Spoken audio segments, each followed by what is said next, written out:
ஆண்டவரை நாம் மகிமைப்படுவதாக நாம் யாரை ஆசிர்வதிக்கும்படியாக இருக்கிற கண்களை மூடி ஆண்டவர் வழங்கி பார்த்து ஒரு செய்யக்கூடாதவர்கள் வாசம் பண்ணுகிறவர் நமக்கு ஆசீர்வாதபடியாக அப்படி பிரசனத்தினால் நம்மளை நிரப்பும்படியாக கிருபையானவர்களை திருப்தியாக்கும்படியாக ஆண்டவரை ஆண்டவர்களை வரவேற்கிறபடியாக ஒன்றும் என்றும் ஆகாததாக இருக்கிறேன் எங்கள் பரிசுத்தமுள்ள ஆண்டவராக இருக்கிறேன் நம்மை மகிமைப்படுத்துகிறோம். ஹல்லேலூயா ஹல்லேலூயா ஹல்லேலூயா. எங்களிடம் 3 பேர் நாமத்தினாலே கூடி இருக்கிறீர்களோ அவர் நடுவில் நான் வாசம் கொண்டு இருப்பேன் என்று சொன்னவரே, நான் உங்களை வரவேற்கிறோம் ஐயா. உடைய பலனை பெற்றுக்கொள்ள, உடைய சுகத்தை பெற்றுக்கொள்ள, உடைய ஆசீர்வாதத்தை நாங்கள் பெற்றுக்கொள்வதற்கு அத்தனை எங்களுக்கு அனுகிரக செய்யும் ஐயா. எங்கள் ஆராதனை மகிமைப்படுவதையாக நாங்கள் வரவேற்கிறோம். ஒருவரும் சேரா ஒளியில் வாசம் செய்திடும் எங்கள் தேவனே, மனிதரும் யாரும் கண்டிரா மகிமை உடையவர் எங்கள் தேவனே, நீரே உன்னதர், நீரே பரிசுத்தர், நீரே மருத்துவர், உம்மை ஆராதிப்பேன். நீரே உன்னதர், நீரே பரிசுத்தர், நீரே மருத்துவர், உம்மை ஆராதிப்பேன். நாங்கள் மகிமைப்படுத்துகிறோம். எங்கள் ஆராதனை அத்தனையும் தன்னை கூறப்படுத்துவீராக. ஆரம்போடு முடிவு வரை நாம் மகிமைப்படுத்தும் இயேசு நாமத்தில் பிதாவே, ஆமென். நாம் சில பாடலை பாடி கர்த்தர் நாமத்தை நாம் மகிமைப்படுத்தப்படுகிறோம். என்னோடு இணைந்து நாம் சேர்ந்ததற்காக ஒரு பாடலை பாடி கர்த்தர் நாமத்தை நாம் மகிமைப்படுத்தலாம்.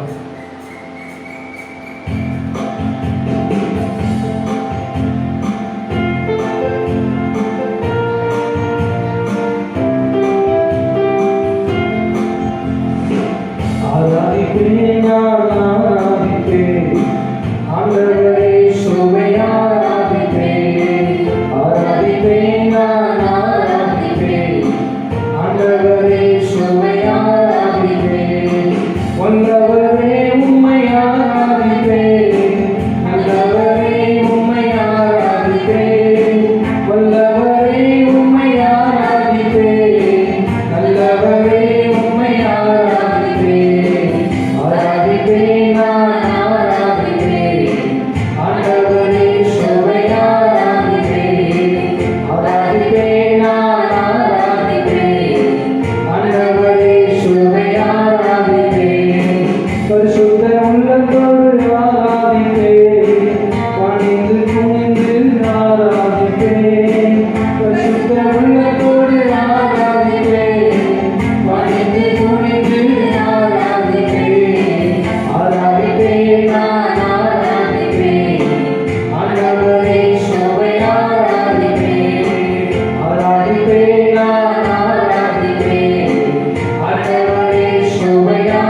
உடைய பிரசன்னத்தினால் கர்த்தரை நிரப்புவீராக, உடைய மகிமையினால் கர்த்தரை நிரப்புவீராக. ஹல்லேலூயா.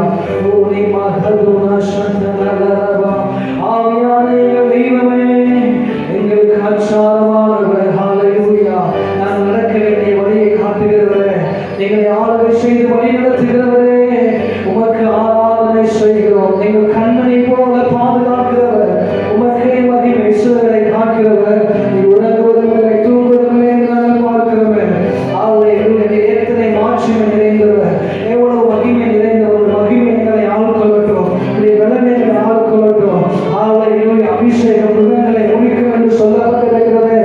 அபிஷேகத்தால் எங்களை நிரப்புவீராக, பலனினால் எங்களை நிரப்புவீராக, சுகத்தினால் கர்த்தரை நிரப்பும்படியா. ஓ எங்கள் தேசத்தை ஆளுகை செய்யும்படியா, எங்கள் தேசத்தை சுகத்தினால் நிரப்பும்படியா, எங்கள் தேசத்தை விடுதலை தரும்படியா, எங்கள் தேசத்தை ரட்சிப்பை கட்டளையிடும்படியா, நீர் எழுந்தருளும்படியா நாங்கள் மேலாக இருக்கிறோம். ஹல்லேலூயா. இருக்கிறே செய்யப்பா, எங்களை பலப்படுத்துவீராக. ஹல்லேலூயா. ஹல்லேலூயா. எங்கள் உயிருள்ள நாட்கள் எல்லாம் நாங்கள் உம்மை புகழ்ந்து பாடுவதற்கு கர்த்தர் எங்களுக்கு அனுக்கிரகம் செய்யும்படியா நாங்கள் உம்மை வரவேற்கிறோம். ஆண்டவரே, நாங்கள் உம்மை மகிமைப்படுத்துகிறோம், நாங்கள் உம்மை உயர்த்துகிறோம். எவ்வளவு ஆச்சரியமானவர். ஹல்லேலூயா. ஹல்லேலூயா. உம்மை மகிமைப்படுத்துகிறோம். ஹல்லேலூயா. ஹல்லேலூயா. எங்கள் ஜீவனை பெருக பண்ணுகிறவர், ஆயுசு நாட்களை பெருக பண்ணுகிறவர். என்னாலும் நாட்கள் பெருகும், உன் ஆயுஷின் வருஷங்கள் விருத்தியாகும் என்று சொன்னவரே, உம்மை நாங்கள் மகிமைப்படுத்துகிறோம். நாங்கள் உயிருள்ள நாட்கள் எல்லாம் உமக்காய் நாங்கள் வாழ்ந்து எங்களுக்கு உதவி செய்யும் ஐயா. ஹல்லேலூயா. எங்கள் உயிருள்ள நாட்கள் எல்லாம் உம்மை புகழ்ந்து பாடிடுவேன். எங்கள் உயிருள்ள நாட்கள் எல்லாம் உம்மை புகழ்ந்து பாடிடுவேன். ராஜா நீ செய்த நன்மைகளை என்னையே துதித்திடுவேன். ராஜா நீ செய்த நன்மைகளை என்னையே துதித்திடுவேன். ஆராதனை உமக்கே, ஆராதனை உமக்கே, ஆராதனை உமக்கே. அவர்களை உயர்த்தி ஆராதனை உமக்கே. எங்கள் உயிருள்ள நாட்களெல்லாம் உம்மை புகழ்ந்து பாடிடுவேன். எல்லாம் சொல்லுவோம். எங்கள் உயிருள்ள நாட்களெல்லாம் உம்மை புகழ்ந்து பாடிடுவேன். ராஜா நீ செய்த நன்மைகளை என்னையே துதித்திடுவேன். ராஜா நீ செய்த நன்மைகளை என்னையே துதித்திடுவேன். ஆராதனை உமக்கே, ஆராதனை உமக்கே, ஆராதனை உமக்கே, ஆராதனை. எல்லாரும் ஆராதிப்போமா? ஆராதனை இயேசுவுக்கே, ஆராதனை ஈஸ்வரனல்லவா, ஆராதனை உமக்கே, ஆராதனை உமக்கே. இந்த பலவீன நேரங்களிலே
ஊரை கரலா. நீ நல்லவராக இருக்கிறீரப்பா. உம்மாலே மாற்றுதான், உம்மை மட்டும்தான் சுகத்தை தர முடியும். எல்லா பிள்ளைகளையும் நீக்க முடியும். ஆத்மாவை பலப்படுத்த முடிகிற வல்லமை உங்களிடத்தில் ஒருவரிடத்தில் மட்டும்தான் உண்டு. இயேசுவே, நீ உருவாக்கினவர் அல்லவா? நீ நன்மைகள் எதிர்பாராத எங்களுக்கு உதவி செய்கிறவர் அல்லவா? நாங்களுடைய வரவேற்கிறவானவர். நன்மைகள் எதிர்பார்த்து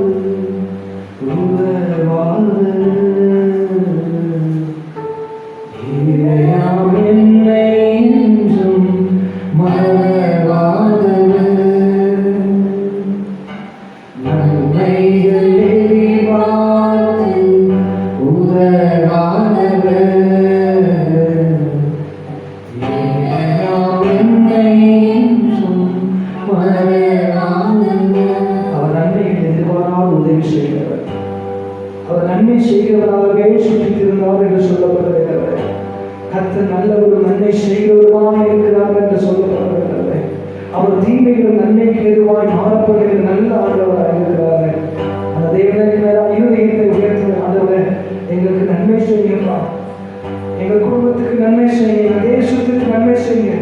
சேமத்தை வசிக்க பண்ணுகிறார். எல்லா பாவங்களை கழுவி ஆண்டவருடைய நன்மையினால் எங்கள் தேசத்தில் நிரப்பும்படியாக நாங்கள் ஜெபிக்கிறோம், ஆராதனை செய்கிறோம். நாங்கள் ஆண்டவர் விடுதலை பிள்ளைகளுக்கு கிருபை தாரும் ஆண்டவரே. ஹல்லேலூயா, ஹல்லேலூயா, ஹல்லேலூயா. துதி உமக்கே, கனம் உமக்கே, புகழும் மேன்மையும் ஒருவருக்கே. துதி உமக்கே, கனம் உமக்கே, புகழும் மேன்மையும் ஒருவருக்கே. துதி உமக்கே, கனம் உமக்கே, புகழும் மேன்மையும் ஒருவருக்கே. எல்லாம் அப்படியே கண்களை மூடி நன்மை செய்கிற ஆண்டவருக்கு நேராக நம்ம உள்ளத்தின் ஆழத்தில் அதை மகிமைப்படுத்துவோம். இது கர்த்தரை உயர்த்துகிற ஒரு நேரம். நாம் பயபக்தியோடு கண்களை மூடி அவர் எவ்வளவு ஆச்சரியமானவர் என்று ஆராய்ந்து பாருங்கள்.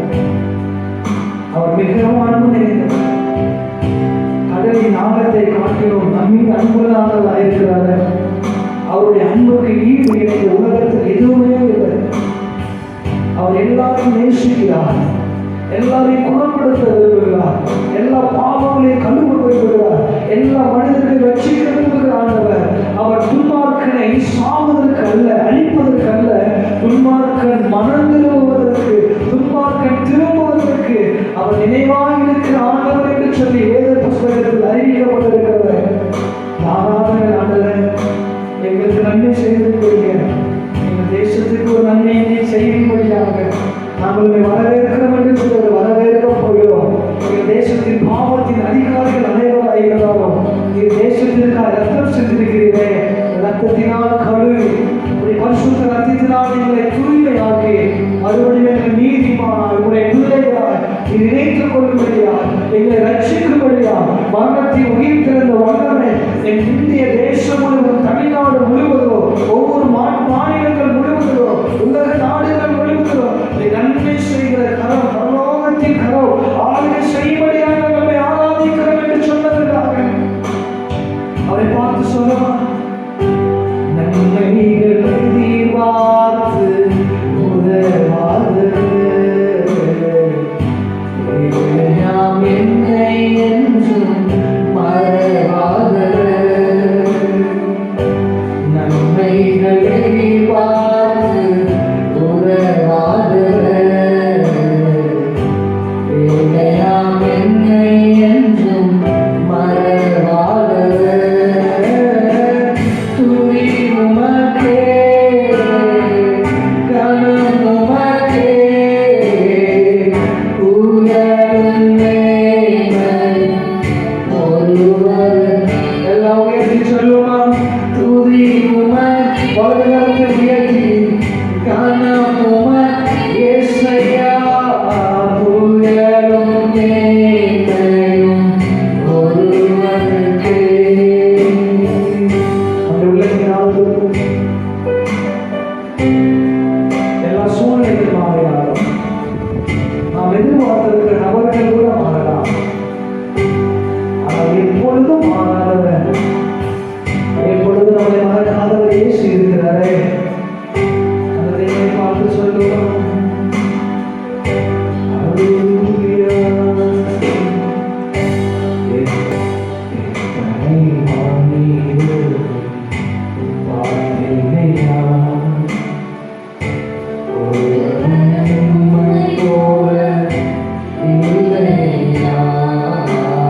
நீரின்றி வாழ்வே இல்லை.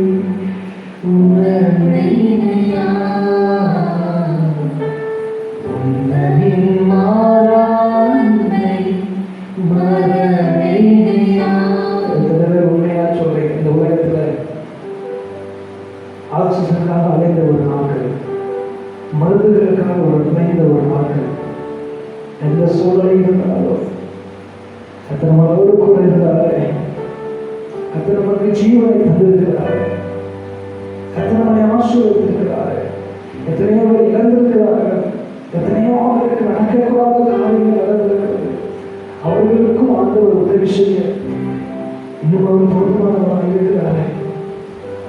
அவரை பார்த்து சொல்ல வாழ்கிறதை வைத்து நீரின்றி வாழ்வே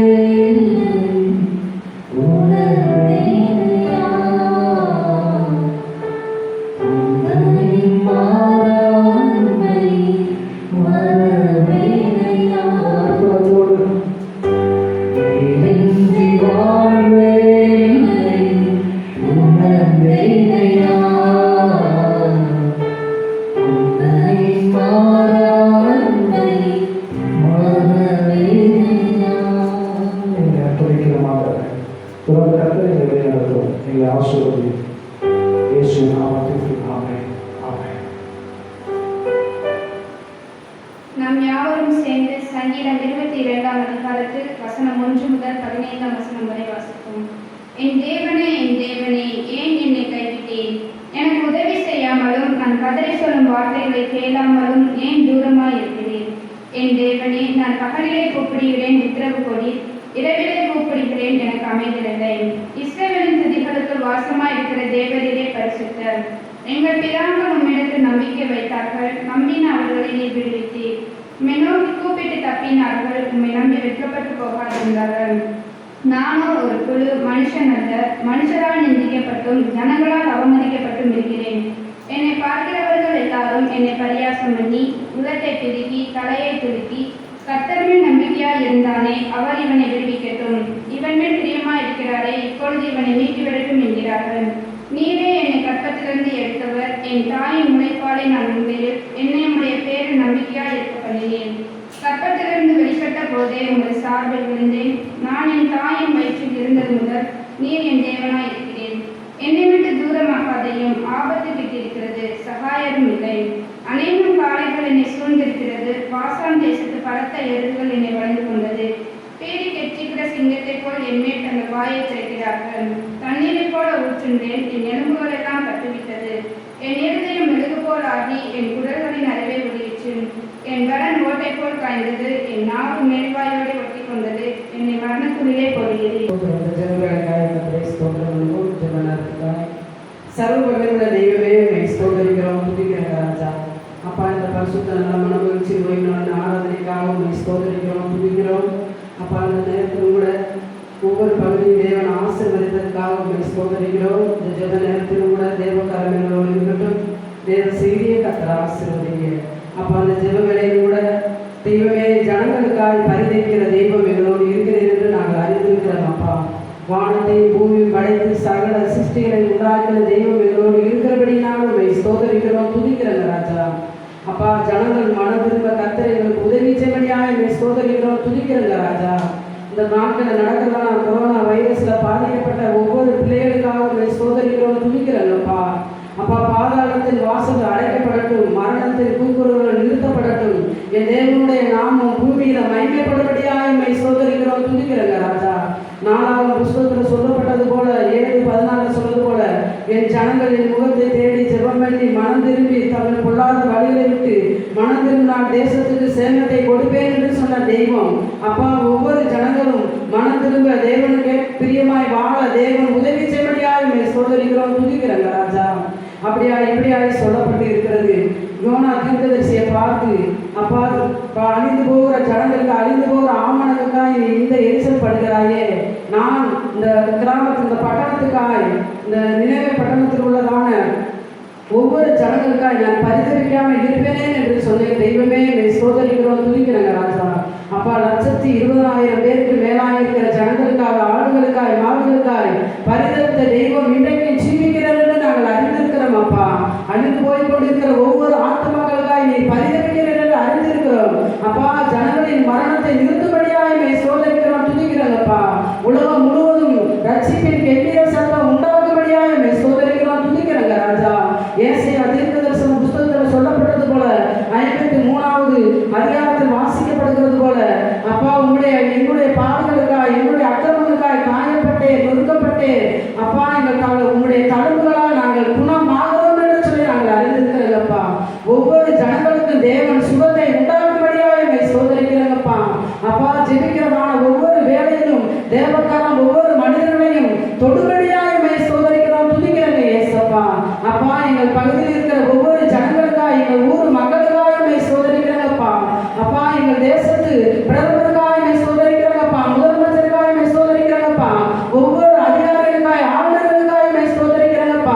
ஸ்தோதரிக்கிறோம். அப்பா குடும்பத்தை இழந்து, பிள்ளைகளை இழந்து, கணவரை இழந்து, அப்பா மனைவியை இழந்து பரிதவிக்கிறதான ஒவ்வொரு நபர்களுக்காக ஸ்தோதரிக்கிறோம்ப்பா.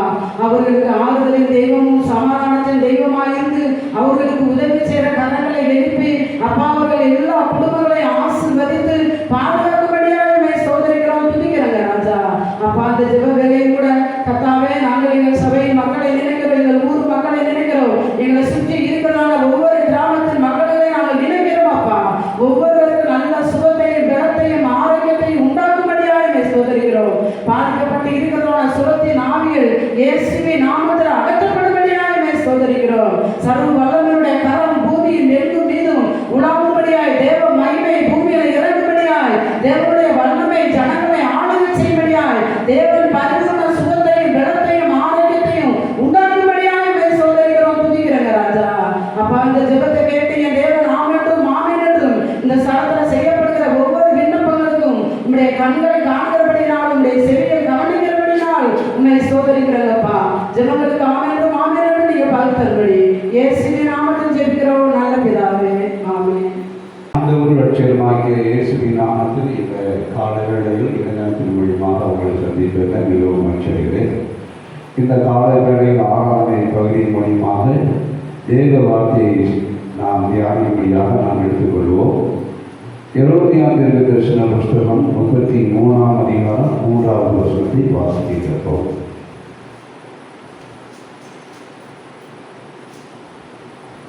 என்னை நோக்கி கூப்பிடு, அப்பொழுது நான் உனக்கு உத்தரவு கொடுத்து நீ அறியாததும் உனக்கு எட்டாததுமான பெரிய காரியங்களை அறிவிப்பேன். ஆண்டுடைய நாமம் மகிமைப்படுவதாக. என்னை நோக்கி கூப்பிடு. வானத்தையும் பூமியும் உண்டாக்கின தெய்வத்தை நோக்கி கூப்பிடு என்று அர்த்தம். இந்த உலகத்தில் வேற யாரை நோக்கி கூப்பிட்டாலும் பதில் வருவதில்லை. ஆனால் எப்போ கூப்பிட சொல்றாரு, நீ அறியாத வெட்டாதமான பெரிய காரியங்களை நான் உனக்கு அறிவிப்பேன். ஆண்டுடைய நாம் மகிமைப்படுவதாக. வருத்தப்பட்டு பாரம் சுமக்கிறவரை நீங்கள் எல்லாரும் என்னிடத்தில் வாருங்கள், நான் உங்களுக்கு இறைப்பாக தருவேன் என்று சொல்கிறார். கூப்பிடுகிற சத்தத்துக்கு குரல் கொடுக்கிற தெய்வம். அது மாத்திரமல்ல, அறியாது வெட்டாதமான பெரிய காரியங்களை செய்கிறவராக இருக்கிறார். ஒரு மனிதனுடைய வாழ்க்கையில ஆபத்து விபத்து வரும்பொழுதுதான் கடவுளே என்று கூப்பிடுவான். எந்த மதத்தில் பிறந்தாலும் சரி, எந்த இனத்தில் பிறந்தாலும் சரி, அவன் எந்த தெய்வத்தை வழிபட்டாலும் சரி, ஆபத்து வரும்போது கடவுளே என்று கூப்பிடுவான். அதற்கு முன்பாக பல பெயரை சொல்லி வணங்குவார்கள். தன் உயிருக்கு ஆபத்து வரும்போதுதான் கடவுளே என்று கூப்பிடக்கூடிய ஒரே ஒரு சத்தத்தை மட்டும்தான் எல்லார் வாயிலையும் கேட்கக்கூடும். ஆபத்து வரும்போது, தன் உயிருக்கு ஆபத்து. இப்படியாப்பட்ட நாட்களே வாழ்கிறதான நம்மை ஆண்டவர் கிருபையாக நம்மளை ஒவ்வொரு நாளும் பாதுகாத்து வருகிறார். உலகத்தில் எங்கே பார்த்தாலும் மரண ஓடங்கள் கேட்டுக்கொண்டிருக்கிறது. சாவு எண்ணிக்கை அதிகரித்துக் கொண்டிருக்கிறது. அதிகாரிகள் அங்கும் இங்கும் சுற்றித் திரிகிறார்கள். எத்தனை பேர்கள் என்ன முயற்சி எடுத்தாலும் ஆண்டவர் ஒரு வார்த்தை சொன்னால்தான் எல்லாம் மாறும் என்பதிலே சந்தேகமில்லை. ஆராய்ச்சியாளர்கள், எல்லாம் அறிவாளிகள், ஞானிகள் எல்லாம் எல்லா முயற்சிகளும் பண்ணுகிறார்கள். ஆனால் அன்றாடம் நடக்கிற சம்பவத்தை நாம் குறித்து கேள்விப்பட்டுக் கொண்டுதான் இருக்கிறோம். அன்பானவர்களே, அதில் யாரையும் விட்டு வைப்பதில்லை, ஊழியர்களை விட்டு வைப்பதில்லை. மரணம், பிறப்பும் இறப்பும் எல்லாருக்கும் ஒன்றுதான். அது இந்து அல்ல, முஸ்லீம் அல்ல, எல்லாரையும் மரணம் மாறிக்கொண்டுதான் இருக்கிறது. உயிர் கடவுள் பார்வையிலே ஒன்றுதான். ரட்சிக்கப்பட்டாலும் ரட்சிக்கப்படாட்டாலும் மரணம் எல்லாத்துக்கும் ஒன்று போலதான் சொல்லியிருக்கும். ஆண்டு நாம மகிமைப்படுவதாக. இந்த நாட்களிலே நாம் எங்கே பார்த்தாலும் யார் போன் செய்தாலும் என்னதான் விசாரிக்கிறோம். உங்கள் ஊரில் எப்படி இருக்கிறது, எங்கள் ஊரில் எப்படி இருக்கிறது, நம்ம உறவினர்கள் எப்படி இருக்கிறார்கள் என்ற சம்பவத்தான் ஒரே ஒரு செய்தி தான் கேள்விப்படுகிறோம். இப்படியாப்பட்ட காலத்தில் வாழ்ந்து கொண்டிருக்கிற நாம் ஆண்டவர் சொன்ன வார்த்தை தான் நடந்து கொண்டிருக்கிறது. நோவாவின் காலத்தில் எல்லாரும் அடிக்க வேண்டும் என்று தேவன் சித்தம் கொண்டார். அதுபோல எல்லாம் புசித்து குடித்து பெண் கொண்டார்கள், பெண் கொடுத்தார்கள், கட்டினார்கள், நாட்டினார்கள். பக்தியுள்ளதான நோவாவின் குடும்பம் மாத்திரமே ஒரு குடும்பம் தான் தப்பிக்கப்பட்டதை என்று பார்க்கிறோம். அப்படியாப்பட்ட அழிவை நோக்கி நாம் சென்று கொண்டிருக்கிறோம். இந்த அழிவிலிருந்து தப்பிப்பதற்காக ஒவ்வொரு நாளும் ஆண்டவர் பாதத்தில் அமர்ந்திருந்துதான் நாம் அழிவிலிருந்து தப்பிப்பதற்கு ஆண்டவர் கிருபை செய்கிறார். மறுபடியும் சிந்திப்போம். 91ஆம் சங்கீதம் 15வது வசனத்தை வாசிக்கிறோம். அவன் என்னை நோக்கி கூப்பிடுவான். அவன் என்னை நோக்கி கூப்பிடுவான். நான் அவனுக்கு மறு உத்தரவு அருளி செய்வேன். ஆபத்தில் நானே அவனோடு இருந்து அவனை தப்புவித்து அவனை கனப்படுத்துவேன். ஆண்டவருடைய நாம் மகிமைப்படுவதாக. ஆபத்தில் நானே அவனோடு இருந்து. ஆபத்து காலத்தில் சோர்ந்து போனால் உன் பலன் குறுகினது என்று பார்க்கிறோம். எவ்வளவு பெரிய தைரியசாலியாக இருந்தாலும் ஆபத்து வரும்போது எல்லாரும் சோர்ந்து போகிற நாட்கள் தான் நாம் இந்த நாட்களில் இருக்கிறோம். அன்பான தேவச்சனமே, ஆனால் ஆபத்து நாட்களில் தான் ஆண்டவர் அவனோடு இருந்து அவனை தப்பிப்பதற்கும் போதுமானவராக இருக்கிறார். அவனை மறுபடியும் கனப்படுத்தி வாழ வைக்கும்படியாக தான் இயேசு இருக்கிறார்.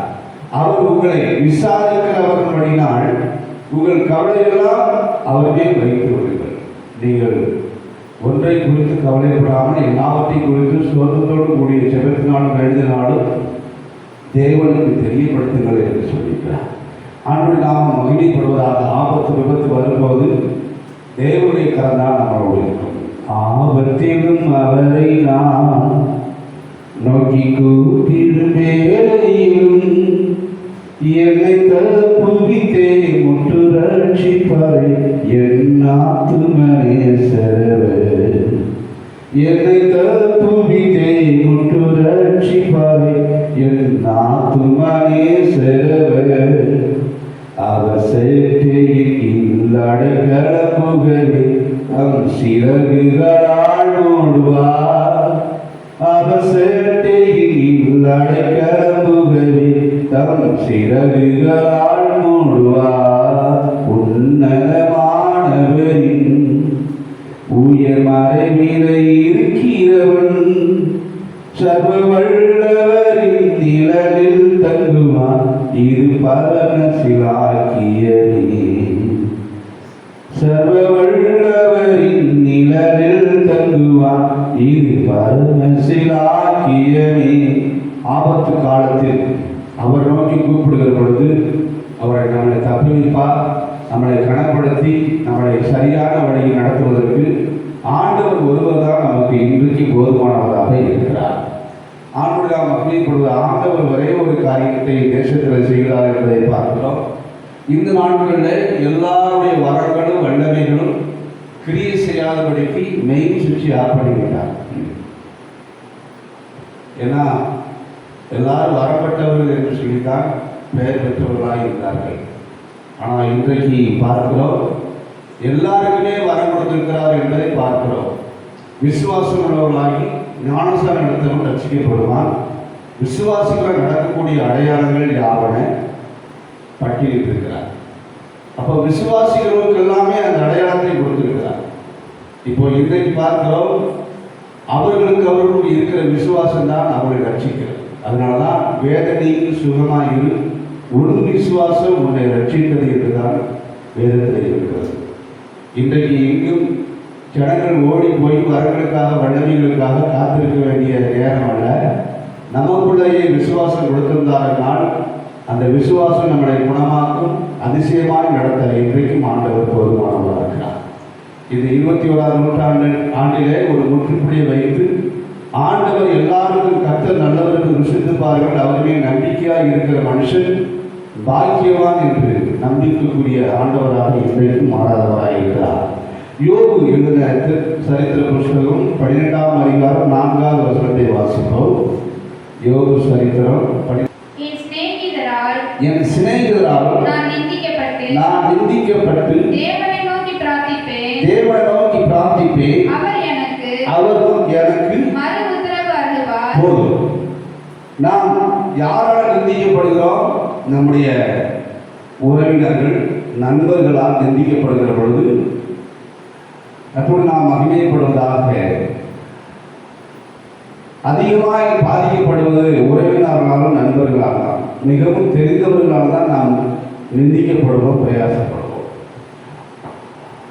ஆண்டவர் நாம் மகிமைப்படுவதாக. அப்படி நிந்திக்கப்படுகிற பொழுதுதான் யோபு பக்தன் எம்சரி கூப்பிடுறான், தேவன் நோக்கி பிரார்த்தித்தார், அவர் எனக்கு மறுமுத்தரவு அருளினார். ஆண்டவர் நாம் மகிமைப்படுவதாக. நம்முடைய உற்றார் உறவினர்கள் இனவந்த மக்களால் வருகிற நிந்தனைகள் அவமானத்தில் தேவனிடத்தான் நாம் முறையிடுவோம். வேற பக்கத்து வீட்டார சொல்லி முறையிட மாட்டோம். அதனால நல்லா பழகின நண்பர்களால் நிந்தனைகள் அவமானம் வரும் பொழுது அவன் தேவன் நோக்கி கூப்பிட்டான்.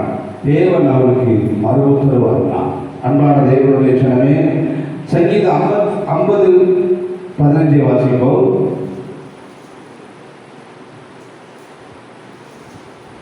சங்கீதம் 50:15. ஆபத்து காலத்தில் என்னை நோக்கி கூப்பிடு. ஆபத்து காலத்தில் என்னை நோக்கி கூப்பிடு. நான் உன்னை விடுவிப்பேன். நான் உன்னை விடுவிப்பேன். நீ என்னை மகிமைப்படுத்துவாய். நீ என்னை மகிமைப்படுத்துவாய். அங்கே ஆபத்தில் அவனோடு இருந்து அவனை கனப்படுத்துவார் என்று வாசிக்கிறோம். இங்கே பார்க்கிறோம், ஆபத்து காலத்தில் என்னை நோக்கி கூப்பிடு. என்னை நோக்கி கூப்பிடு. நான் உன்னை விடுவிப்பேன். நான் உன்னை விடுவிப்பேன். நீ நீ என்னை என்னை மகிமைப்படுத்துவார். எப்பொழுதுமே ஆண்டவர் விடுவிப்பதற்கு இன்றைக்கும் தயாராக இருக்கிறார். நம்ம கூப்பிட வேண்டிய குறைதான், ஆண்டவர் எப்பொழுது என் பிள்ளை என்னை கூப்பிடும் என்றுதான் எதிர்பார்த்து கொண்டிருக்கிறார். தன்னுடைய தாயின் தகப்பனை கூப்பிடுகிற பொழுது அவர்கள் எப்பொழுதும் ஆவலோடு தான் வருவார்கள். ஆனால் மற்ற எவரை கூப்பிட்டாலும் அவர்களுடைய சத்தத்தைக்கு செவி கொடுப்பது யாரும் லகுவாகத்தான் இருக்கும். ஆனால் ஒரு பிள்ளை தாய் தகப்பனை பார்க்கிற பொழுது, ஆபத்து விபத்தில் சிக்கி தைக்கிற பொழுது கூப்பிடுகிற சத்தத்தை கேட்டு குரல் கொடுக்கிற எந்த வேலையும் விட்டு இன்னைக்கு தாய் தகப்பன் ஆவலோடு வருவதற்கு ஆயுதமாக இருக்கிறார். அதுபோலதான் நம்ம ஆண்டவர் உருவாக்கினவர் தாயின் கருவிலேயே நம்மளை உருவாக்கும் முன்னே தெரிந்து கொண்டவர், மண்ணினாலை உருவாக்கி நாசினை சீனி சுவாசத்தை கொடுத்தவர். என் பிள்ளை எப்பொழுது கூப்பிடுமோ அப்பொழுதெல்லாம் செவி கொடுப்பதற்கு இன்னைக்கும் ஆயத்தமுள்ள தெய்வமாகவே இன்றைக்கு இருக்கிறார். யோபுவின் புஸ்தகம் 22ஆம் அதிகாரம் 27ஆவது வசனம். 22ஆம் அதிகாரம் 27ஆவது வசனம். நீர் அவரை நோக்கி விண்ணப்பம் பண்ண அவர் உமக்கு செவி கொடுப்பார். அப்பொழுது நீர் உம்முடைய பொருத்தனைகளை செலுத்துவீர். நீர் அவரை நோக்கி விண்ணப்பம் பண்ணினா அவர் உமக்கு செவி கொடுப்பார். எப்பொழுதும் ஆண்டவர் நோக்கி தான் நம்முடைய பேச்சு, மூச்சு, நேசம். இன்றைக்கு இருக்கிற நிலைமைகளில் எல்லாருக்கும் ஒரே பேச்சு தான் இருக்கிறது. ஆண்டவர் தான் காப்பாற்ற வேண்டும், மனுஷனால் காப்பாற்ற முடியாது. தெய்வம் தான் நம்மளுக்கு துணை என்று எல்லா கூக்குகளும் ஆண்டவரை நோக்கி பார்த்து கொண்டிருக்கிறதை பார்க்கிறோம். அதைத்தான் இன்றைக்கு 27ஆவது வசனத்தில் பார்க்கிறோம். நீ அவரை நோக்கி விண்ணப்பம் பண்ண. எல்லாரும் கடவுளை கடவுளை என்று சொல்கிற சத்தத்துக்கு வந்துவிட்டோம். வானோர் உலகத்தார் குணமால் யாவும் முழங்கும், நாவி யாவும் அறிக்கையும் என்ற சமூகத்தில் வந்துவிட்டோம். ஆண்டு நாம் மகிமைப்படுவதாக. ஏசியா தீர்க்கதரிசன புஸ்தகம் 43ஆம் அதிகாரம் 2வது வசனத்தை வாசிப்போம். ஏசியா தீர்க்கதரிசன புஸ்தகம் 43ஆம் அதிகாரம் 2வது வசனத்தை வாசிப்போம். நீ தண்ணீர்களை கடக்கும் போது நான் உன்னோடு இருப்பேன். நீ ஆறுகளை கடக்கும் போது அவைகள் உன்மேல் புரளுவதில்லை. நீ அக்கினியில் நடக்கும் போது வேகாதிருப்பாய். அக்கினி சுவாலை உன்மேலில் பற்றாது. நீ தண்ணீர்களை கடக்கும் போது நான் உன்னோடு இருப்பேன். ஆண்டுடைய நாம் மகிமைப்படுவதாக. என்னாம புஸ்தகத்திலே வாசிக்கிறோம். ஆண்டுடைய நாம் மகிமைப்படுவதாக யோசுவா புஸ்தகத்தில் வாசிக்கிறோம், யாத்ரா புஸ்தகத்தில் வாசிக்கிறோம். ஆண்டுடைய பரிசுத்த நாம் மகிமைப்படுவதாக யோசுவா 3ஆம் அதிகாரத்தில் பார்க்கிறோம். அவர் ஆசாரிகள் கரை புரண்டு ஓடுகிற யோர்தானிலே கால் வைத்த உடனே தண்ணீர் இரண்டாக பிரிவதை பார்க்கிறோம். இங்கே ஆறுகளை கடக்கும் போதுதான் சொல்லப்பட்டிருக்கிறது. அந்த யோர்தான் நதியிலேயே கால் வைத்த உடனே இரண்டாக பிரிந்து அது மதிலாக நின்றது என்று பார்க்கிறோம். அன்பான தேவனுடைய ஜனமே, ஆண்டவருடைய பிள்ளைகள் எவ்வளவு சூழ்நிலையில் இருந்தாலும் சூழ்நிலைக்கு இயற்கைக்கு அப்பாற்பட்ட தேவன் ஒவ்வொருடைய கூட இருந்து தண்ணீரையே இரண்டாக பிரியத்தற்கிற அளவுக்கு மனுஷனுக்குள்ள தெய்வீக வல்லமை இன்றைக்கு மாற்றுவதற்கு ஆண்டவர் பொதுவானவராக இருக்கிறார். அடுத்தபடியாக பார்க்கிறோம், அவைகள் உண்மையில் புரளுவது இல்லை. நீ அக்னியில் நடக்கும்போது, முதலாவது ஆறுகளை கடக்கும்போது, இரண்டாவது அக்னியில் நடக்கும்போது வேகாது இருப்பாய். ஆண்டு நாம் தானியல் 3ஆம் அதிகாரம் 25ஆம் வசனத்தை வாசிக்க கேட்போம். தானியல் 3ஆம் அதிகாரம் 25வது வசனம். அதற்கு அவன் இதோ 4 பேர் விடுதலையாய் அக்னியின் நடுவிலே உலாவுகிறதை காண்கிறேன். அவர்களுக்கு ஒரு சேதமும் இல்லை. 4ஆம் ஆளின் சாயல் தேவபுத்திரனுக்கு ஒப்பாய் இருக்குது என்றார். ஆண்டுடைய பரிசுத்த நாமம் மகிமைப்படுவதாக. சாத்ராக், மேஷாக், ஆபேத்நேகோ என்பவர்கள் நாட்களிலே நேபுகாத்நேச்சர் பெரிய ஒரு சிலை செய்து அதை வணங்கும்படியாக கட்டளை கொடுத்தார். ஆனால் எல்லாரும் தாழ விழுந்து பணிந்தார்கள். இந்த 3 பேர் மாத்திரம் அவர்கள் தலை நிமிர்ந்து நின்றார்கள். அவர்களுக்கு கோபம் வந்துவிட்டது. 7 மடங்கு அக்னி சூடாக்கினான். அதற்கு பின்பு ஒரு சான்ஸ் கொடுத்தான். அப்பொழுதும் அவர்கள் சிலையை பணிந்து கொள்ளவில்லை, வைராக்கியமாக நின்றார்கள். அப்படியாப்பட்ட மனிதர்கள் இருக்கிற இடத்துல தான் தேவனுடைய வல்லமை இறங்கி மறுபடியும் அவனை தூக்கி போட்டவன், நாம் 3 பேரை தூக்கி போட்டவன் செத்து போயிட்டான். ஆனால் தூக்கி போட்டவன் செத்து போயிட்டான். அக்னிக்குள்ளேயே தூக்கி போட்டவர்கள் உயிரோடு இருப்பதை, 4வது ஆள் இருப்பதையும், அவர்கள் அக்கினி மனம் வீசாமல் இருப்பதையும் கருகாமல் இருப்பதையும் அன்றைக்கு ஜனங்கள் கண்டார்கள். ஆண்டவர் நாம் மகிமைப்படுவதாக. அக்கினி சூளையாய் இருக்கிற தேவன் இன்றைக்கும் ஜனங்களை விடுவிப்பதற்கு மாறாதவராய் இருக்கிறார். ஆண்டவர் நாமம் மகிமைப்படுவதாக. மார்க் எழுதின சுவிசேஷம் 10ஆம் அதிகாரம் 46, 47 49 வரைக்கும் வாசிப்போம். அவன் நசரேயனாகிய இயேசு வருகிறார் என்று கேள்விப்பட்டு இயேசுவே தாவீதின் குமாரனே எனக்கு இறங்கும் என்று கூப்பிடத் தொடங்கினார். பேசாதிருக்கும்படி அநேகர் அவனை அதட்டினார்கள். அவனோ தாவீதின் குமாரனே எனக்கு இறங்கும் என்று முன்னிலும் அதிகமாய் கூப்பிட்டான். இயேசு நின்று அவனை அழைத்து வர சொன்னார். அவர்கள் அந்த குருடனை அழைத்து கிடங்கொள், எழுந்து உன்னை அழைக்கிறார் என்றார்கள். உடனே மேல் வஸ்திரத்தை எறிந்துவிட்டு எழுந்து இயேசுவிடத்தில் வந்தான். இயேசு அவனை நோக்கி நான் உனக்கு என்ன செய்ய வேண்டும் என்றார். அதற்கு அந்த குருடன் ஆண்டவரே நான் பார்வையடைய வேண்டும் என்றான். இயேசு அவனை நோக்கி நீ போகலாம், உன் விசுவாசம் உன்னை ரட்சித்தது என்றார். ஆண்டவருடைய பரிசுத்த நாமம் மகிமைப்படுவதாக. கூப்பிட்டான், முன்னிலும் அதிகமாக கூப்பிட்டான். அதட்டினார்கள். இயேசு காதலை கேட்கிற அளவுக்கு கூப்பிட்டான். அழைத்து வர சொன்னார். நான் உனக்கு என்ன செய்ய வேண்டும் என்று கேட்டார். அவன் இயேசு கேட்பதற்கு முன்பாக, இயேசுவிடத்தில் போவதற்கு முன்பாகவே மேல் வஸ்திரத்தை எரிந்து விட்டு போனான். பழைய வாழ்க்கை, பழைய சுபாவம், பழைய எண்ணங்கள். இயேசுவே எனக்கு போதும் என்று வாழ்கிற பிள்ளைகளுக்கு இயேசு இன்னைக்கு நல்லவராக இருக்கிறார். கூப்பிடுகிற காத்திற்கும் ஆகாரம் கொடுக்கிறவர் இன்றைக்கு உலகத்தில் உள்ள எல்லாரையும் ஆண்டவர் போஷிக்க போதுமானவராக இருக்கிறார். இன்றைக்கும் இயேசுவை கூப்பிடுகிறார்கள், முன்னிலும் அதிகமாக கூப்பிடுகிறார்கள். ஆனால் மேல் வஸ்திரத்தோட போட்ட சட்டையை கழட்டாமல் பழைய வஸ்திரத்தோடையே இயேசுவிடம் வருகிறார்கள். பதில் கிடைக்கவில்லை. ஆண்டவர் நாம் பழைய வாழ்க்கை. அதனால ஒரு கிறிஸ்துவுக்குள் இருந்தால் புது சிருஷ்டியாக இருக்கிறார். பழையவைகள் எல்லாம் ஒழித்து போயின. புதிய வாழ்க்கை, புதிய ஆரம்பம். இயேசுவே எனக்குள் வாழ்கிறார்.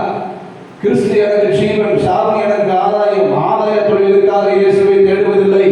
ஆண்டவரை சொந்த ரசிகராக மரணமானாலும் ஜீவனாலும் இயேசுவுக்காக வாழ்வே. பசியாக இருந்தாலும் பட்டினியாக இருந்தாலும் துன்பமானாலும் இன்பமானாலும் இயேசுவுக்காக கடைசி வரைக்கும் நிற்பேன் இன்றைக்கும் பதில் கொடுக்க பாதுகாக்க இன்றைக்கும் போதுமானவராக இருக்கிறார். யாத்ராம புஸ்தகம் 14ஆம் அதிகாரம் 10வது வசனம். யாத்ராம புஸ்தகம் 14:10. பார்வோன் சமீபித்து வருகிற பார்வோன் சமீபித்து வருகிற பொழுது இஸ்ரவேல் புத்திரர் தங்கள் கண்களை ஏறெடுத்து பார்த்து எகிப்தியர் தங்களுக்கு பின்னே வருகிறதை கண்டு மிகவும் பயந்தார்கள். அப்பொழுது இஸ்ரவேல் புத்திரர் கர்த்தரை நோக்கி கூப்பிட்டார்கள். 430 வருஷம் அடக்கி ஒடுக்கி அவர்கள் கூக்குரலை கேட்ட தேவன் மறுபடியும் வெளியே 10 அற்புதங்கள் அடையாளம் செய்யப்பட்டிருந்ததால் பார்வோன் வெளியே விட்டான். அப்படி இருந்து பின்தொடர்ந்தான். ரதங்களோடு குதிரைகளோடு வந்தவுடனே ஜனங்கள் நோக்கி பயந்தார்கள். பயந்தவர்கள் என்ன செய்தார்கள்? ஆண்டவரே என்று கூப்பிட்டார்கள். ஆண்டவரை கூப்பிட்டார்கள். கூப்பிட்டதுனாலதான் மோசே சொல்கிறார், இன்று காண்கிற எகிப்தியரை என்றைக்கு காண மாட்டீர்கள். நீங்கள் இருந்து கொண்டு கர்த்தர் உங்களுக்காக ரட்சிப்பை பாருங்கள். இன்று காண்கிற எகிப்தியரை என்னைக்கு காண்கிறார்? கடைசி முறை இனிமே என்றைக்குமே பார்க்கவே முடியாது. ஆண்டோடு நாம் மகிமைப்படுவதாக அப்படியேப்பட்ட அற்புதத்தை அன்றைக்கு செய்தார். கர்த்தரை நோக்கி கூப்பிட்டதுனால கர்த்தரே வந்து அவர்களுக்கு முன்பாக எகிப்தியர்கள் செத்து கிடக்கதை பிரதேசத்தை கண்டார்கள் என்று பார்க்கிறோம். ஆண்டோடு நாம் மகிமைப்படுவதாக. ஆண்டவர் நோக்கி கூப்பிடுகிற பிள்ளைகளுக்கு இன்றைக்கு பதில் கொடுக்க ஆண்டவர் இன்றைக்கு போதுமானவராக இருக்கிறார். ஆண்டோடு நாம் மகிமைப்படுவதாக. நியாயாதிபதிகள் புஸ்தகம் 16ஆம் அதிகாரம் 28, 16, 28. அப்பொழுது சிம்சோன் கர்த்தரை நோக்கி கூப்பிட்டு கர்த்தராகிய ஆண்டவரே, நான் என் 2 கண்களுக்காக ஒரே தீர்வையால் பெலிஸ்தர் கையிலே பழிவாங்கும்படிக்கு இந்த ஒரு விஷயம் மாத்திரம் என்னை நினைத்தருளும் தேவனே பலப்படுத்தும் என்று ஆண்டோடு நாம மகிமைப்பட. சிம்சோன் 2 கண்ணும் பிடுங்கப்பட்டவனாய், சங்கிலினால் கட்டப்பட்டவனாய், அவன் வேறு வழியை யாரை கூப்பிடுவது அறியாமல் இருந்த நாட்களில் அவன் இருந்த போதிலையும், அவன் மரண தருவாய் இருந்த போதிலையும், இந்த இடத்துல தனிமையான இடத்துல வேற எந்த மனிதனும் வருவதற்கு இயலாது. தேவன் தான் எனக்கு வந்து துணை செய்வார் என்ற நிச்சயம் அவனுக்குள் வந்ததுனால கர்த்தரை நோக்கி கூப்பிட்டான். கர்த்தர் அவனுக்கு பதில் கொடுத்தார். 2 தூண்களையும் பிடிக்கும்படியாக பலப்படுத்தினார். அவன் உயிரோடு இருந்ததை பார்க்கும். அவன் சாகும் பொழுதுதான் அநேகரை கொன்று குவித்தான் என்று பார்க்கிறோம். கர்த்தர் எந்த நிலைமையிலையும் நாம் கூப்பிட்டாலும் அவர் வந்து பதில் தருவதற்கு இன்றைக்கும் ஆண்டவர் போதுமானவராக இருக்கிறார். ஆண்டோடு நாம் மகிமைப்படுத்த ஏசியா தீர்க்கதரிசன புஸ்தகம் 55ஆம் அதிகாரம் 6வது வசனத்தை வாசிப்போம். கர்த்தரை கண்டடையத்தக்க சமயத்தில் அவரை தேடுங்கள். அவர் சமீபமாய் இருக்கிறார். அவரை நோக்கி கூப்பிடுங்கள். அவர் சமீபமாய் இருக்கிறார். எப்பொழுதுமே கூப்பிடுகிறதுக்கு ஒரு தரம் தான் பதில் கொடுப்பார். சாலமோனுக்கு எத்தனையோ தருணம் கொடுத்தார். அவர் தவறிவிட்டார். திரும்ப அவன் கூப்பிடுகிற பொழுது ஆண்டவர் பரிந்தரவே இல்லை. ஆண்டவரை கூப்பிடுகிறதை விட்டுவிடக்கூடாது. ஆண்டவர் என் குமாரனாகிய சாலமோனை உன் பிதாவின் தேவனை அறிந்து உத்தம மனதோடு உற்சாக மனதோடு சரி, நீ அவரை தேடினால் திரும்ப வருவார். அவரை விட்டுவிட்டால் என்றைக்கு கைவிடுவார். ஆண்டவரை விட்டுவிடாமல் எப்பொழுதும் கூப்பிடுகிற பிள்ளைகளாக நாம் இருப்போம். கர்த்தர் நம்மளோடு பெரிய காரியங்களை செய்வார். மத்தேயு 25:11.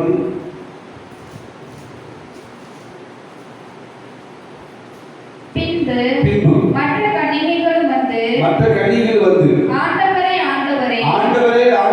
எங்களுக்கு திறக்க வேண்டும் என்றார்கள். ஆண்டோடு நாம் மகிமைப்படுவதாக. 10 கன்னிகள் அவர்கள் ஒன்றாய் போனார்கள். ஆனால் 5 பேர் தீவெட்டியோட எண்ணெய் கொண்டு போனார்கள். ஆனால் 5 பேர் தீவெட்டி மட்டும் போனார்கள், எண்ணெய் எடுத்து கொண்டு போகவில்லை. திரும்ப மணவாளன் வந்த பொழுது அவர்கள் ஆண்டவரே கூப்பிட்டார்கள். ஆனால் அவர்கள் எண்ணெய் வாங்கப்படுவது மணவாளன் வந்துவிட்டால் கதவு அடைக்கப்பட்டது. ஆண்டோடு நாம் மகிமைப்படுவதாக.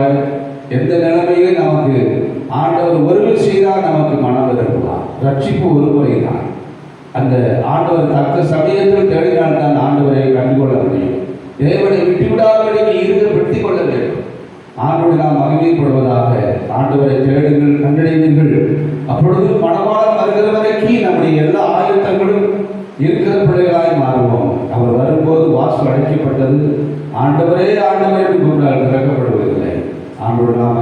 அறியப்பட்ட பிள்ளைகளாக வாதாடிக்கு தேவனை நோக்கி எப்படி கதவுகிற கூப்பிடுகிற பிள்ளைகளாக இருப்போம். எரேமியா 29ஆம் அதிகாரம் 12வது வசனம் 29 படிக்கிறது. அப்பொழுது நீங்கள் கூடி வந்து என்னை தொழுது கொண்டு என்னை நோக்கி விண்ணப்பம் பண்ணுவீர்கள். நான் உங்களுக்கு செவி கொடுப்பேன். ஏசாயா 55:7 வாசிப்போம். 55:7.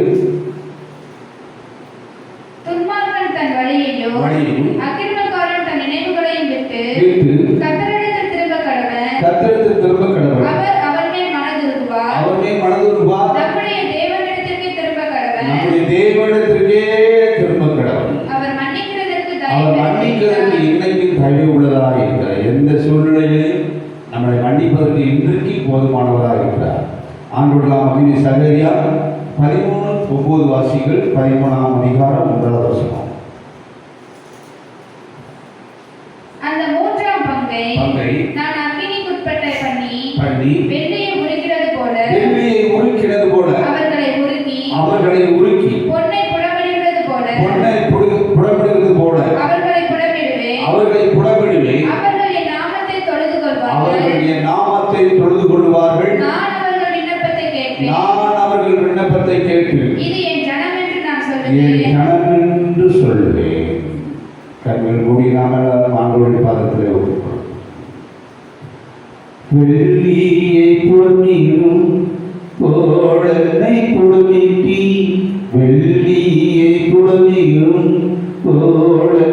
குடுமிட்டி அதனால் நான் சுத்தமானேனே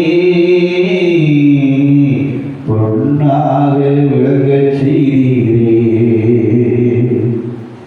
அதனால் நான் சுத்தமானேனே பொன்னாக விளங்கச் செய்தீரே.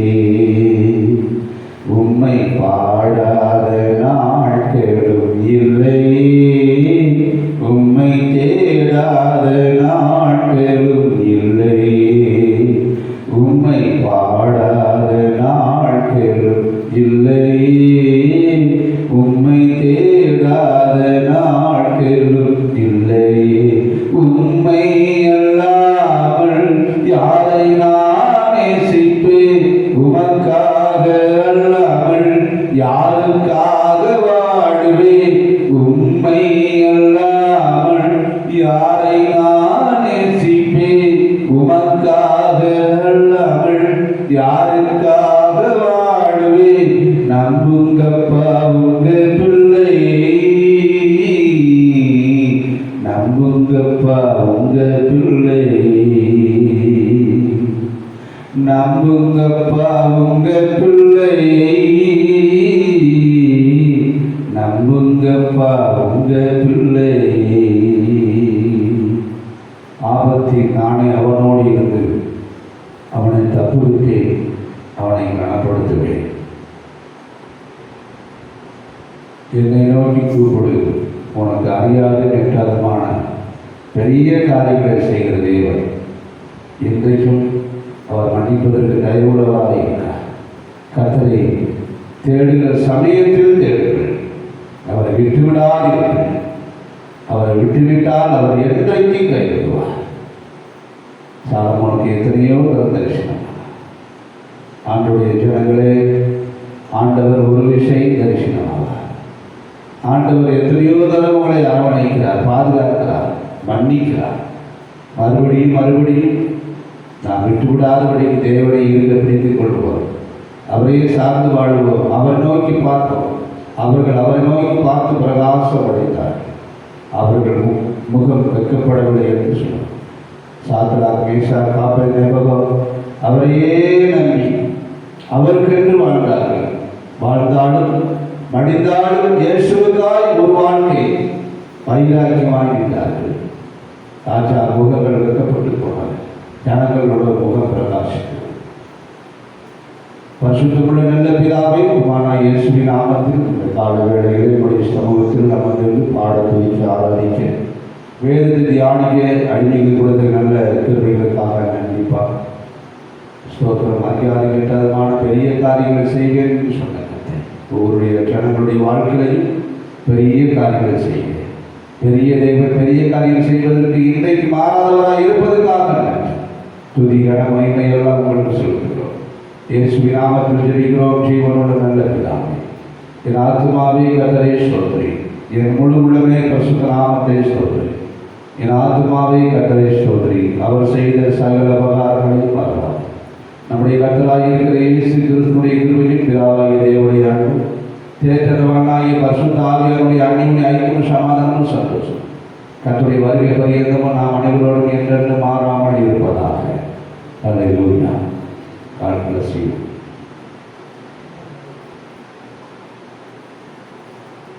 ஆண்டவர் ரட்சகருமாகிய இயேசுவின் நாமத்தில் இந்த கால வேளையில் இந்த நேரத்தின் மூலியமாக உங்களை சந்திப்பதில் மிகவும் மகிழ்ச்சியடைகிறேன். இந்த கால வேளையில் ஆராதனை பகுதியின் மூலியமாக தேவ வார்த்தையை நாம் தியானிக்கும்படியாக நாம் எடுத்துக்கொள்வோம். எரோமியா தீர்க்கதரிசன புஸ்தகம் 33ஆம் அதிகாரம் 3வது வசனத்தை வாசிக்க கேட்போம்.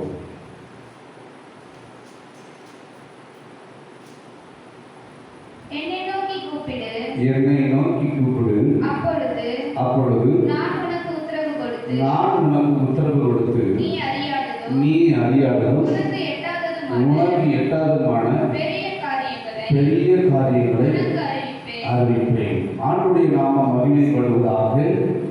என்னை நோக்கி கூப்பிடு. வானத்தையும் பூமியும் உண்டாக்கின தெய்வத்தை நோக்கி கூப்பிடு என்று அர்த்தம். இந்த உலகத்தில் வேற யாரை நோக்கி கூப்பிட்டாலும் பதில் வருவதில்லை. ஆனால் எப்போ கூப்பிட சொல்றாரு, நீ அறியாத வெட்டாதமான பெரிய காரியங்களை நான் உனக்கு அறிவிப்பேன். ஆண்டுடைய நாம் மகிமைப்படுவதாக. வருத்தப்பட்டு பாரம் சுமக்கிறவரை நீங்கள் எல்லாரும் என்னிடத்தில் வாருங்கள், நான் உங்களுக்கு இளைப்பாறுதல் தருவேன் என்று சொல்கிறார். கூப்பிடுகிற சத்தத்துக்கு குரல் கொடுக்கிற தெய்வம். அது மாத்திரமல்ல, அறியாது வெட்டாதமான பெரிய காரியங்களை செய்கிறவராக இருக்கிறார். ஒரு மனிதனுடைய வாழ்க்கையில ஆபத்து விபத்து வரும்பொழுதுதான் கடவுளே என்று கூப்பிடுவான். எந்த மதத்தில் பிறந்தாலும் சரி, எந்த இனத்தில் பிறந்தாலும் சரி, அவன் எந்த தெய்வத்தை வழிபட்டாலும் சரி, ஆபத்து வரும்போது கடவுளே என்று கூப்பிடுவான். அதற்கு முன்பாக பல பெயரை சொல்லி வணங்குவார்கள். தன் உயிருக்கு ஆபத்து வரும்போதுதான் கடவுளே என்று கூப்பிடக்கூடிய ஒரே ஒரு சத்தத்தை மட்டும்தான் எல்லார் வாயிலையும் கேட்கப்படும். ஆபத்து வரும்போது, தன் உயிருக்கு ஆபத்து. இப்படியாப்பட்ட நாட்களே வாழ்கிறதான நம்மை ஆண்டவர் கிருபையாய் நம்மளை ஒவ்வொரு நாளும் பாதுகாத்து வருகிறார். உலகத்தில் எங்கே பார்த்தாலும் மரண ஓடங்கள் கேட்டுக் கொண்டிருக்கிறது. சாவு எண்ணிக்கை அதிகரித்துக் கொண்டிருக்கிறது. அதிகாரிகள் அங்கும் இங்கும் சுற்றித் திரிகிறார்கள். எத்தனை பேர்கள் என்ன முயற்சி எடுத்தாலும் ஆண்டவர் ஒரு வார்த்தை சொன்னால்தான் எல்லாம் மாறும் என்பதிலே சந்தேகமில்லை. ஆராய்ச்சியாளர்கள் எல்லாம், அறிவாளிகள், ஞானிகள் எல்லாம் எல்லா முயற்சிகளும் பண்ணுகிறார்கள். ஆனால் அன்றாடம் நடக்கிற சம்பவத்தை நாம் வைத்து கேள்விப்பட்டுக் கொண்டுதான் இருக்கிறோம். அன்பானவர்களே, அதில் யாரையும் விட்டு வைப்பதில்லை, ஊழியர்களை விட்டு வைப்பதில்லை. மரணம், பிறப்பும் இறப்பும் எல்லாருக்கும் ஒன்றுதான். அது இந்து அல்ல, முஸ்லீம் அல்ல, எல்லாரையும் மரணம் மாறிக்கொண்டுதான் இருக்கிறது. உயிர் கடவுள் பார்வையிலே ஒன்றுதான். ரட்சிக்கப்பட்டாலும் ரட்சிக்கப்படாட்டாலும் மரணம் எல்லாத்துக்கும் ஒன்று போலதான் சம்பவிக்கும். ஆண்டு நாம மகிமைப்படுவதாக. இந்த நாட்களிலே நாம் எங்கே பார்த்தாலும் யார் போன் செய்தாலும் என்னதான் விசாரிக்கிறோம். உங்கள் ஊரில் எப்படி இருக்கிறது, எங்கள் ஊரில் எப்படி இருக்கிறது, நம்ம உறவினர்கள் எப்படி இருக்கிறார்கள் என்ற சம்பவத்தான் ஒரே ஒரு செய்தி தான் கேள்விப்படுகிறோம். இப்படியாப்பட்ட காலத்தில் வாழ்ந்து கொண்டிருக்கிற நாம் ஆண்டவர் சொன்ன வார்த்தை தான் நடந்து கொண்டிருக்கிறது. நோவாவின் காலத்தில் எல்லாரும் அடிக்க வேண்டும் என்று தேவன் சித்தம் கொண்டார். அதுபோல எல்லாம் புசித்து குடித்து பெண் கொண்டார்கள், பெண் கொடுத்தார்கள், கட்டினார்கள், நாட்டினார்கள். பக்தியுள்ளதான நோவாவின் குடும்பம் மாத்திரமே ஒரு குடும்பம் தான் தப்பிக்கப்பட்டதை என்று பார்க்கிறோம். அப்படியாப்பட்ட அழிவை நோக்கி நாம் சென்று கொண்டிருக்கிறோம். இந்த அழிவிலிருந்து தப்பிப்பதற்காக ஒவ்வொரு நாளும் ஆண்டவர் பாதத்தில் அமர்ந்திருந்துதான் நாம் அழிவிலிருந்து தப்பிப்பதற்கு ஆண்டவர் கிருபை செய்கிறார். மறுபடியும் சிந்திப்போம். 91ஆம் சங்கீதம் 15வது வசனத்தை வாசிக்க கேட்போம். அவன் என்னை நோக்கி கூப்பிடுவான், நான் அவனுக்கு மறு உத்தரவு அருளி செய்வேன். ஆபத்தில்